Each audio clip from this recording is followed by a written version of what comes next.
Hello, everyone. I'm Priyanjali, your anchor for today's episode on Hair on Air podcast series. Today's podcast is on a very burning topic, which is hair loss or hair fall, because it affects millions in India and worldwide.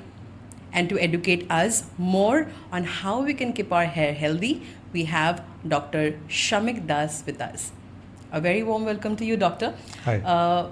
Let's begin with introducing yourself. I am Dr. Shamik Das, a consultant dermatologist in Kolkata. Well, just the look of me, I don't think I am the right person, fit person to comment on this. But still, I am a specialist on that. So I grow hair on other people's hair. Okay, so doctor, we usually face hair loss. Which would be the right time when one knows that this is the perfect time to visit a dermatologist and they are actually suffering from hair fall? बात यह है कि बाल तो झड़ता ही रहेगा, बाल उगता भी रहेगा. अगर उगना कम और झड़ना ज़्यादा हो जाए, that is the right time. तो that is how things are officially. But अगर आपको लगता है कि नहाते वक्त बहुत ज़्यादा बाल झड़ रहा है, कंघी करते वक्त बहुत ज़्यादा बाल झड़ रहा है, आप सो के उठे फिर देखें कि तकिए में बहुत सारा बाल झड़ा हुआ, या फिर आपके पुराने फ़ोटोज़ से आप नया वाला फ़ोटोज़ जब कंपेयर कर रहे हो तो दिख रहा है कि बाल घटते जा रहा है. जनरली देखा गया कि औरतों में बीच में से बाल ज़्यादा झड़ता है. I call it unicorn sign. और लड़कों में it's like the bull horn, दोनों तरफ से. And you are bothered that your hair line is receding, then you should come. So doctor, आपने अभी थोड़ी देर पहले दो पैटर्न के बारे में बात किया. तो क्या हम ये कह रहे हैं कि पुरुषों में और औरतों में ये हेयर फॉल अलग होता है या अलग दिखता है? अलग उम्र में दिखता है.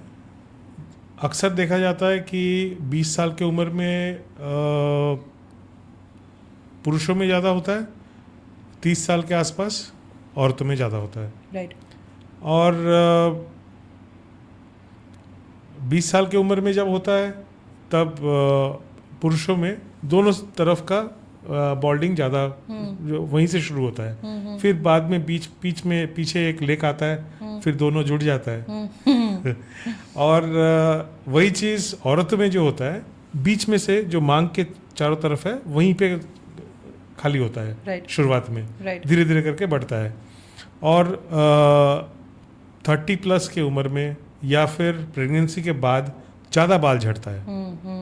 राइट. सो डॉक्टर, हम सिर्फ हेयर लॉस के बारे में बात कर रहे हैं, हेयर फॉल के बारे में बात कर रहे हैं. आई मीन पूरी दुनिया परेशान है ये इशू लेके. But let's also talk about prevention. Normally आप अपने पेशेंट्स को फर्स्ट लाइन ट्रीटमेंट क्या सजेस्ट करते हैं? शुरुआत में जब आते हैं तब मिनॉक्सिडिल देते हैं. अगर कोई कॉन्ट्राइंडिकेशन नहीं है, मान लो प्रेगनेंसी वगैरह या कोई दूसरा कोई कॉम्प्लिकेशन जैसे हार्ट का बीमारी या लिवर का प्रॉब्लम, ये सब अगर नहीं रहा तो मिनॉक्सिडिल से स्टार्ट करते हैं. साथ में अगर औरत है तो उनको खाने के लिए कुछ न्यूट्रिशनल सप्लीमेंट्स देते हैं. अगर आदमी है तो उनमें उनके लिए दिया जाता है आपका फिनास्ट्राइड, और कुछ हेयर केयर टिप्स दिया जाता है. राइट. डॉक्टर, ये तो हमें पता चल गया कि हेयर फॉल नॉर्मल है, पर हमें ये भी बताइए कि कितना हेयर फॉल नॉर्मल है? करीब करीब देखा गया कि 50 से 100 बाल झड़ेंगे. झड़ना ही है. राइट. पर उससे अगर ज़्यादा हुआ, खैर कोई गिन के तो नहीं देखता, ज़्यादा गिरने लगता है तो गिनना शुरू हो जाता है. राइट. लोग ऐसा है कि पैकेट भर के लेके आते हैं, इतने बड़े बड़े पैकेट लेके आते हैं कि इतना सारा झड़ा है वगैरह वगैरह. And it's a matter of concern Right. for persons with hair. Who are losing it obviously. और बाल अगर बड़े हो, लंबे हो, तो और ज़्यादा दिखता है। खाने में दिखता है, बिस्तर में दिखता है, तकिए में दिखता है, आपके ड्रेन क्लॉग कर देता है। So that is how it is. चलिए ये हम मान लेते हैं कि हेयर फॉल नॉर्मल है, मानना है नहीं, मानना ही पड़ेगा, हेयर फॉल नॉर्मल है। पर प्रॉब्लम तब होता है जब हेयर रीग्रो नहीं होता है। तो Absolutely. क्या ये नेचुरली रीग्रो हो सकता है बाल, या हमेशा कुछ ना कुछ चीज़ों की ज़रूरत पड़ती है इसे ग्रो करने के लिए? देखिए, मेरा कहना है कि जनरली 5 चीज़ के चलते बाल ज़्यादा झड़ते हैं। पहला है कि आपका थायराइड या कोई हार्मोनल कोई एबनॉर्मलिटी अगर हो। अगला है लिवर का, जैसे मान लो आपका कोविड, जॉन्डिस, या फिर आपका मलेरिया, ये सब चीज़ के बाद राइट। या फिर कोई प्रोलॉन्ग्ड अगर कोई इलनेस है जिसके लिए हॉस्पिटलाइज होना पड़ा, काफ़ी दिन तक दवाई लेना पड़ा, उसके चलते भी बाल झड़ता है। और तीसरा है पुष्टि। ये कई बार क्या होता है कि लोग एक से दूसरी जगह जाके बोलते हैं कि वहाँ पे पानी में बहुत ज़्यादा आयरन है, उसके चलते बाल झड़ रहा है। अक्सर देखा जाता है कि पुष्टि में फ़र्क होने के चलते या फिर टेंशन के चलते ज़्यादा बाल झड़ता है। It's not the place. चौथा देखा जाता है कि ब्लड में अगर आयरन या कुछ मिनरल्स की कमी हो, जैसे मान लो वो चीज़ अगर आप खा रहे हो पर एब्जॉर्ब नहीं हो रहा है, एब्जॉर्ब हो रहा है पर ज़्यादा निकल रहा है, मान लो खून ज़्यादा बह रहा है, दैट कैन बी पीरियड्स और पाइल्स। तो दोनों में ही आपका खून ज़्यादा बह जाता है and it doesn't remain in the blood stream कि आपका हेयर का ग्रोथ हो। और last but not the least जो कारण है that is stress. Right. If you are not getting enough rest, if you are stressed, if you are anxious, if you have a lifestyle change in which मान लो किसी किसी में night shift करना पड़ रहा है या फिर ऐसा काम करना पड़ रहा है which is against your will and wish, तो आखिर में उसके चलते भी बाल झड़ता है, बाल पक जाता है। हम लोग देख चुके हैं, कोई अचानक स्ट्रेस हुआ, उसके चलते एक टफ हेयर अचानक पक गया। कई बार ऐसा दिखता है। Right. Yup. So because you mentioned greying of hair, ये प्रीमेच्योर ग्रेइंग बहुत कॉमन हो गया है आजकल। क्या इसका मेन कारण स्ट्रेस ही है या कुछ और भी हो सकता है? Stress is one of the main reasons. और कुछ विटामिन्स और केमिकल्स की कमी है जो कि आजकल पुष्टि में नहीं मिलता। राइट। या फिर नहीं खा रहे हैं, जो भी हो, क्योंकि आजकल फूड फैट्स हो गया है कि फलाना चीज़ खाएंगे नहीं खाएंगे। देखिए, बाल में क्या है, एक है प्रोटीन और दूसरा है उसका shiny part which is composed of lot of other nutrients. तो प्रोटीन खाने में मिलेगा, चाहे वेज हो नॉन वेज हो। वेज के लिए चाहे आप सीरियल्स लो, दाल लो, आप नट्स लो, स्पिनच लो। ऐसा नहीं कि कहीं कोई चीज़ आपको मार्च से या मून से लेके आना है, जो सरेआम मिलता है वही चीज़ आपका काम आएगा, पर हर दिन थोड़ा थोड़ा करके लेते रहना। फ्रूट्स जैसे मान लो सीजनल फ्रूट्स लो तो चलेगा, ऐसा नहीं है कि आप दूसरे कोई महंगा फ्रूट लेने से आपका बाल बहुत ज़्यादा खिल खुल उठेगा, वैसी बात नहीं है। दूसरा चीज़ है कि आपका न्यूट्रिएंट्स। तो ये न्यूट्रिएंट्स जो है वो आपका नेचुरल जो फूड है उसी में मिल जाएगा। जैसे मान लो जो शाकाहारी है उनके लिए स्पिनच या नट्स जैसे मैं बोला उसी में मिल जाएगा, पर आप हर दिन लेते रहो। ऐसा नहीं कि एक दिन ठूस के खा लिया और अगले 6 दिन एकदम छोड़ दिए। ठीक है। अगर आप मांसाहारी हो तो आपको नॉनवेज खाने में भी मिल जाएगा, एग यॉक में मिलेगा, चाहे आपका मटन हो, चिकन हो, लिवर हो, उसमें मिल जाएगा। पर ऐसा भी नहीं है कि बाल ज़्यादा उगाने के लिए उसको ठूस ठूस के खाए हर दिन उसके नाम पे। Don't do that, do it on a limited basis, on a daily basis. Doctor, ये तो नेचुरल सोर्सेज के बारे में हो गया, Right. पर बहुत सारी सप्लीमेंट्स भी अवेलेबल है, क्या वो सब कंज्यूम करना सेफ हो सकता है हमारे व्यूअर्स के लिए? अगर ज़रूरत पड़े तो कंज्यूम करना चाहिए, और वो भी under supervision of a dermatologist और अ ट्रैकोलॉजिस्ट, क्योंकि बहुत सारे विटामिन्स हैं जो हम लोगों को पता नहीं है, हम लोग ठूस ठूस के खाते हैं, उसके चलते हाइपर विटामिनोसिस हो जाता है। भालो करते कि खराब हो गया, कुछ अच्छा करने की जगह बुरा हो गया, क्योंकि हम लोग बहुत ज़्यादा ठूस ठूस के खा लिए। तो सब चीज़ एक लिमिट में होना चाहिए। हर चीज़ का एक हर दिन का मात्रा होना चाहिए। Right. Balance, it's all about balance. Yes, absolutely. Our entire life is all about balance. Yep. तो ये बैलेंस बनाए रखना बहुत ज़्यादा ज़रूरी है। सो डॉक्टर, एक बहुत ही फ़नी चीज़ हुआ मेरे साथ recently. I went to a chemist asking for a nutrient therapy, and he gave me this particular thing he gave me, एंड मैं घर आ गई इसे लेके। फिर मैंने देखा कि यहाँ पे मेन लिखा हुआ है। सो do we have something different for a women as well? Because the next time I visited, I got this. तो लड़कों में न्यूट्रिएंट थेरेपी और लड़कियों में ये अलग होता है क्या? दरअसल कुछ चीज़ सेम होता है। जैसे मान लो आपका बायोटीन दोनों में चाहिए होता है, आयरन दोनों को चाहिए होता है।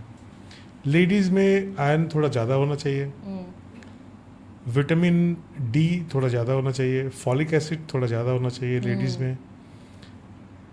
फॉर जेंट्स सेलेनियम थोड़ा ज़्यादा होने से फर्टिलिटी का भी काम आता है। लाइक इट्स ऐसा तो नहीं है कि आपका सिर्फ बाल ही ग्रोथ होगा और कहीं पे उसका Right. असर नहीं होगा। आप जब कोई भी चीज़ निकलोगे तो वो तो चारों तरफ फैलेगा। राइट। तो हर तरह से आप खिलखिल उठोगे। ठीक है, so that is how it is. तो थोड़ा सा डिफरेंस उसमें है। खरीदते वक्त अलग खरीदो तो बेहतर है। डॉक्टर, एलोपेशिया, ये हमने काफ़ी सुना है, क्या होता है ये एलोपेशिया? बाल झड़ना एलोपेशिया है। उसका बहुत सारे टाइप होता है।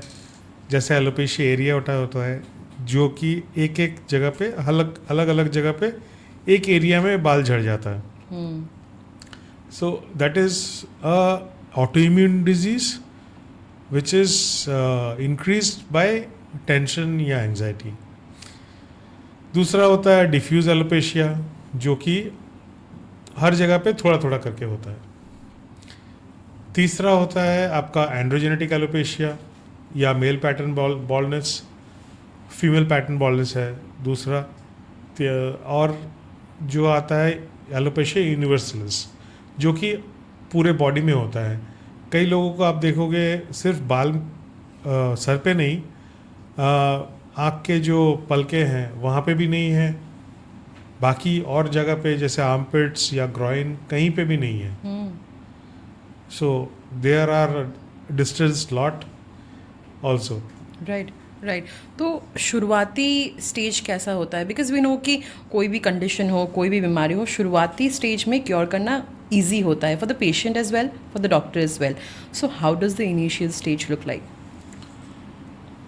आपका एंड्रोजेनेटिक एलोपेशिया मेल्स में अक्सर पाया जाता है, लेडीज़ में आफ्टर मेनोपॉज पाया जाता है, and it starts specifically in the frontal region में। आपको दिखेगा कि हेयर लाइन धीरे धीरे करके पीछे जा रहा है। सेम चीज़ अगर आप सोचोगे कि मेरा तो अभी उम्र 25 है, इतने कम उम्र में मेरा क्यों बाल झड़ रहा है, वैसी बात नहीं है।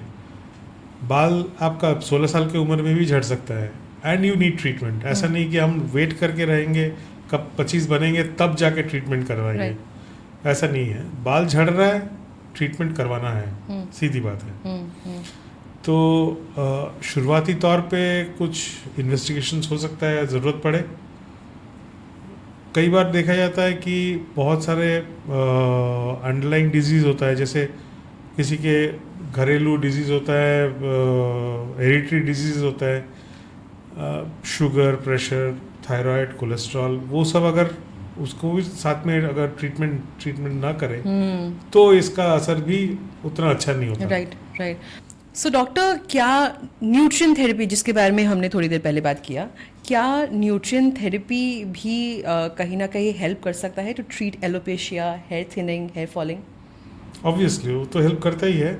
अगर ज़रूरत पड़े तो साथ में और भी एडजुवेंट जो थेरेपीज है वो भी चाहिए होता है। राइट। पर किसको कितना कितने हद तक, कितने दिन तक चाहिए होगा, that expert will only know. Right right. Doctor, एक और बहुत परेशानी वाली बात है, हेयर फॉल भी हो रहा है और हेयर पतले भी हो रहे हैं, मतलब हर एक स्ट्रैंड पतला है बाल का, इंसान का। तो क्या इसे हम रिवर्स कर सकते हैं? ये बहुत सारे लोगों का सवाल है। मेन जो चीज़ है आपका मेल टेस्टोस्टेरोन हार्मोन, वो बाल के जड़ में स्पेसिफिकली इस एरिया में आके वहाँ पे एक हार्मोन होता है, वहाँ पे एक एंजाइम होता है 5-अल्फा रिडक्टेज, उससे कन्वर्ट होके DHT करके एक चीज़ बनता है, डाइहाइड्रोटेस्टोस्टेरोन। तो उसके चलते ब्लड सप्लाई घट जाता है। राइट। अगर पेड़ के जड़ में पानी कम हो जाए या फिर आपका पोषण कम पहुँचे तो वो सूख के गिर जाएगा। जितने भी दवाई है वो पौष्टिक बढ़ाने के लिए और ब्लड सप्लाई बढ़ाने के लिए है, उससे फिर बाल खिल उठेगा। That is how it is. Right. थोड़ा सा हेयर ट्रांसप्लांट के बारे में भी बात करते हैं, बहुत सारे सवाल हैं लोगों के पास। सबसे पहला सवाल हम यही पूछना चाहेंगे डॉक्टर, क्या ये हेयर ग्राफ्ट के गिर जाने का चांसेस है आफ्टर हेयर ट्रांसप्लांट? देखिए, होने को तो बहुत कुछ हो सकता है, पर जनरली ऐसा होता नहीं है। और अक्सर देखा जाता है कि results are very good, but it has to be done on with a expert person. ऐसे एड़े गेड़े के पास मत जाना। Person with an experience will do it in a good way and it will give you a very good result as well. Right. हमने ये भी सुना है लोगों को कहते हुए कि नेचुरल नहीं लगता है बाल after hair transplant. How true is this? बात यह है कि अगर आप किसी पर्सन के पास जाओ, किसी आदमी के पास जाओगे जो उतना एक्सपीरियंस नहीं है, जैसे मैं एक बंदे को देख चुका था, वो सस्ते में करवाने गया था, ऐसे लगा कि जैसे अलग अलग जगह पे बाल को ठूस दिया है। उसको सजाने का एक पैटर्न होता है, that is also art, science as well as art. So if it is done in the proper way, बाल अच्छे से फॉल भी होगा, ग्रोथ भी होगा, and it will you won't be able to differentiate the normal from the transplanted one. Right.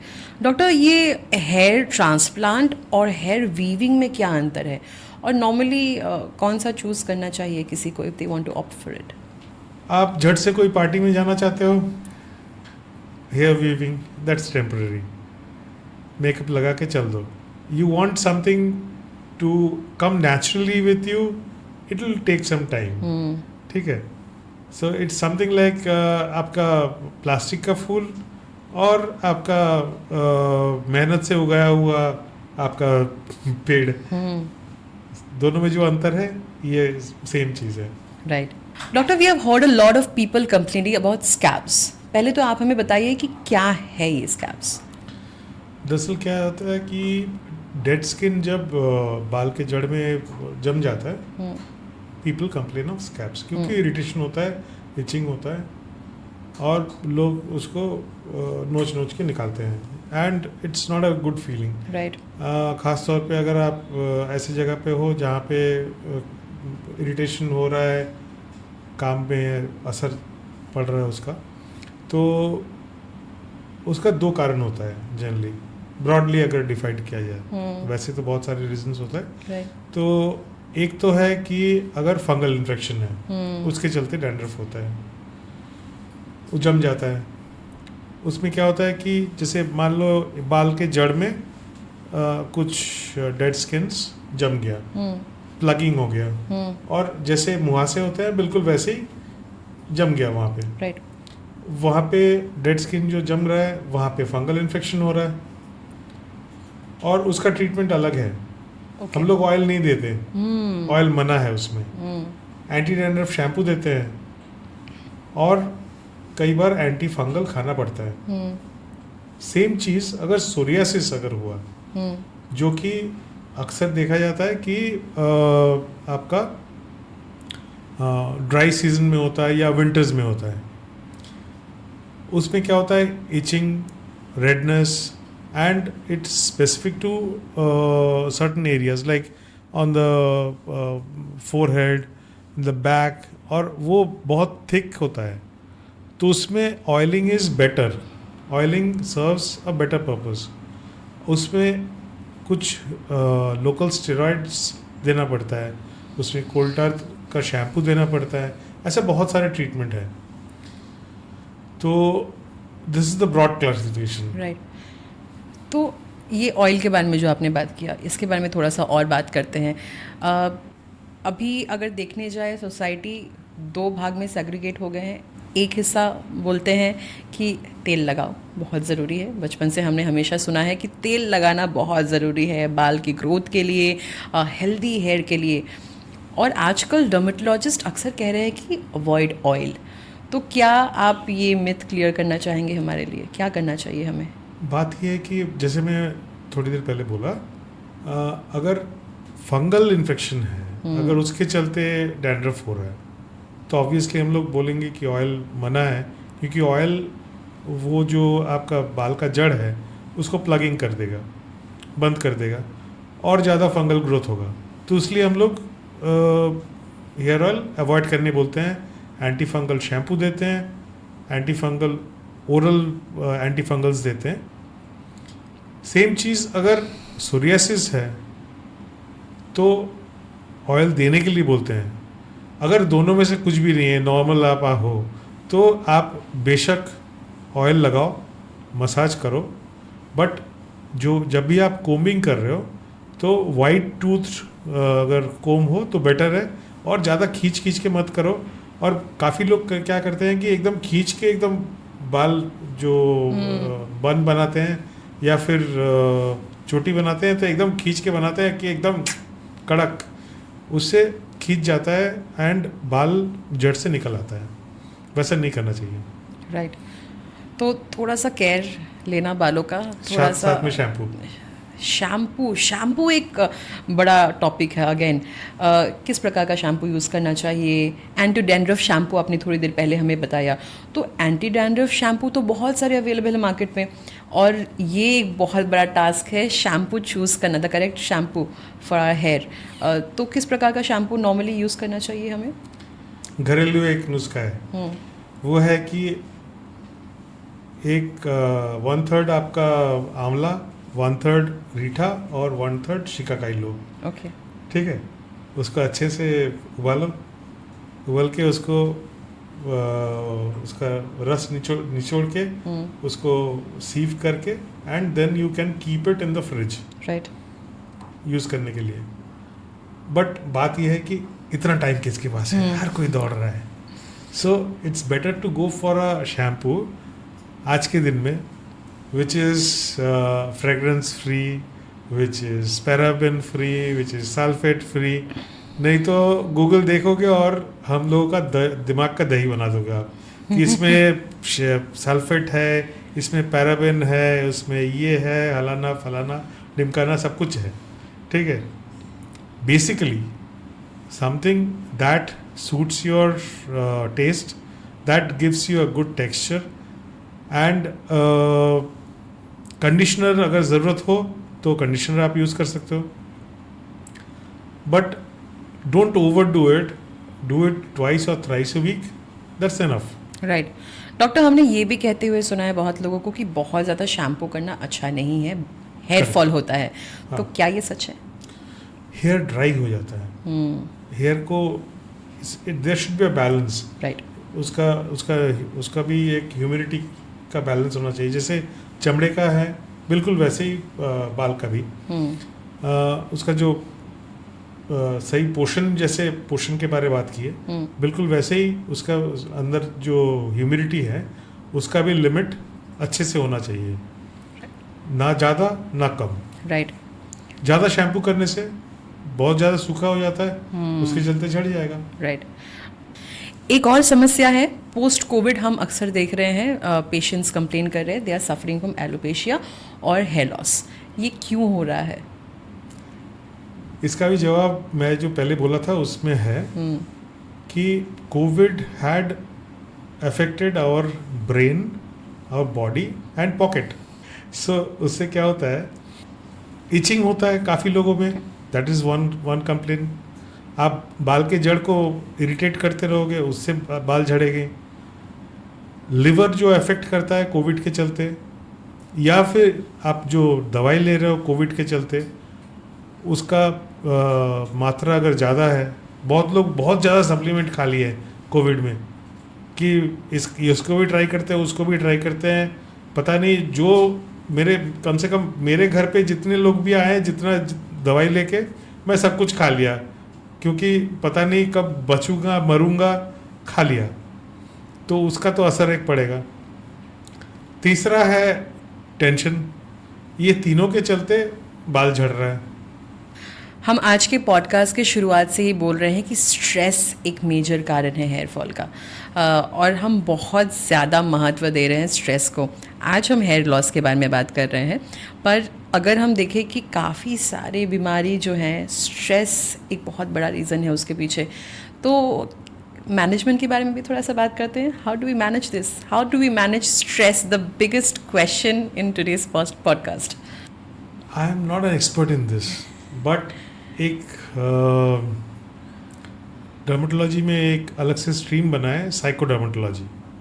उसमें देखा गया है कि the effect of stress, anxiety, depression on skin, क्योंकि स्किन और नर्व्स दोनों वो आपके कुंभ के मेले में बिछड़े हुए भाई है, न्यूरो एक्टोडर्म बोलते हैं। जब माँ के पेट में होता है दोनों वहीं से बिछड़े हुए हैं, तो एक को चोट लगा तो दूसरा रोता है। तो आपका अगर स्ट्रेस हो चेहरे पे दिखेगा, आपका अगर रात को ठीक से नींद नहीं आया तो चेहरे पे दिखेगा। आप अगर वही चीज़ रेगुलरली करते रहोगे तो आपके बाल में दिखेगा। घटाने का बात, रास्ता हमेशा एकदम स्मूथ नहीं होगा, तो रास्ते में गड्ढे होंगे। आपका सस्पेंशंस अच्छा होना चाहिए गाड़ी का, ताकि जो झटके हैं वो आपको लगे ना, या कम लगे। राइट। सो ऐसा कोई एक चीज़ नहीं, वन साइज फिट्स ऑल नहीं है। मैं ऐसा नहीं बोल सकता हूँ कि मैं मेडिटेट करता हूँ आप भी मेडिटेट करते रहो। मैं अक्सर मेरे पेशेंट्स को बोलता हूँ कि आपका जो हॉबी है, जो आप बचपन से आप पालते आए हो, कम से कम उस पर 15-20 मिनट हर दिन देते रहो। That will reduce your stress. There are lot of stress busters. किसी को गाने में, किसी को सुनने में, किसी को गार्डनिंग करने में, किसी को कुकिंग में, हर किसी का अलग अलग चीज़ होता है स्ट्रेस बस्टर्स के तौर पे। और एक चीज़ है कि हम लोग ऑन अ रेगुलर बेसिस अगर ऐसा कुछ काम करते हैं जिससे सोसाइटी का हेल्प हो, जिससे दूसरों का, चाहे बड़े का, बूढ़ों का हो या पेट्स का हो, उनका अगर सेवा करते हैं तो उसका असर इनडायरेक्टली हम पे आता है। Like we get the good benefits, good karma. Now, doctor, let's clear out some myths which are there in the society. एक सबसे इम्पॉर्टेंट है कि क्या हैट्स पहनने से, रेगुलर हैट्स पहनने से, हेलमेट्स पहनने से बाल झड़ सकते हैं? हैट्स इंडिया में बहुत कम लोग पहनते हैं, हेलमेट ज़्यादा। और अगर ऐसा होता कि हर कोई जो हेलमेट पहन रहा है उसका बाल झड़ रहा है, तो कोई हेलमेट पहनता ही नहीं, हेलमेट पहनना छोड़ देता है, चाहे सर रहे या ना रहे। बात यह है कि हेलमेट्स के चलते, हेलमेट बेकार में इसका दोषी हो गया कि उसके चलते बाल झड़ रहा है, उसके चलते नहीं होता है ऐसे। राइट। तो चलिए, एक बहुत बड़ा मिथ ये तो क्लियर हो गया कि हेलमेट से बाल नहीं झड़ते हैं। तो डॉक्टर, एक और सवाल है आपके लिए कि क्या shampoos which contain ketoconazole, ZPTO and moisturisers treat dandruff? अगर वो डैंड्रफ फंगल है ओरिजिन तो काम आता है। ओके। अगर सोरियासिस है तो आपको चाहिए होगा कोल्टार या सैलिसिलिक एसिड या फिर आपका क्लोबेटाजोन या कोई भी स्टेरॉइड। अगर कुछ भी नहीं है so you can use any shampoo for that matter. ऐसा नहीं कि हर डैंड्रफ का नुस्खा है आपका कीटोकोनाजोल एंड ZPTO। राइट। बहुत कॉमनली यूज़ किया जाता है कीटोकोनाजोल आज के डेट में। हमें बताइए डॉक्टर, कोई साइड इफ़ेक्ट्स है क्या इसका? ऐसा कोई चीज़ नहीं है जिसका साइड इफ़ेक्ट है नहीं। अगर ज़्यादा यूज़ करो तो दिक्कत होगा। It's better that you consult your dermatologist और trichologist right for the correct dosages. Right right. आज के इस पॉडकास्ट में दो चीज़ों पे हमने बहुत ज़्यादा स्ट्रेस दिया है, जो है एक बैलेंस बनाना बहुत ज़रूरी है आपके हेल्थ में, आपके लाइफ में, और ऑफ कोर्स कि हर बीमारी, हर कंडीशन का इलाज एक नहीं होता है, अनेकों इलाज है। आपको अपने करीबी नज़दीकी डर्मेटोलॉजिस्ट या ट्राइकोलॉजिस्ट के पास जाना ही चाहिए अगर आप अपने कंडीशन का इलाज चाहते हो तो। Before we take a leave, Doctor, any take-home message for our viewers who are watching us on our Hair on Air podcast, जिससे वो भी एक बहुत ही खूबसूरत, हेल्दी, शाइनी बाल पा सकें? बात यह है कि अगर आप कहीं जाने के लिए पैदल नहीं जा रहे हो, ऑटो ले रहे हो, तो ऐसा तो हम लोग नहीं करते हैं कि ऑटो में चढ़े और हम लोग बोलने लगे भैया आप क्लच और ब्रेक दबाते रहे ना, मैं हैंडल संभाल लूँगा। तो हम लोग उन्हीं पे अपना छोड़ देते हैं, डेस्टिनेशन बोल देते हैं कि फलाना जगह जाना है। तो बिल्कुल वैसे ही किसी डर्मेटोलॉजिस्ट या ट्राइकोलॉजिस्ट को आप बोलो कि मुझे फलाना प्रॉब्लम है, सलूशन क्या है, और जैसे वो बोल रहे हैं उसको आप फॉलो करके देखो, मेरे ख्याल से आप अपने डेस्टिनेशन में बहुत अच्छी तरह से पहुंचोगे। So thank you so much, Dr. Shamik, for sparing your valuable time from your busy schedule for our viewers today. And I'm sure, I'm very much confident that our viewers will use all your advices so that they can have a healthy hair. Thank you so much. Thanks to you too. And thank you, viewers, for staying connected with us to know more about how you can keep your hair healthy, shiny, and thick. Stay connected with us on our Hair on Air podcast. We are also available on YouTube, Instagram, and Apple Podcast. That's all for today. We'll see you next time with a new expert. Stay safe and stay healthy.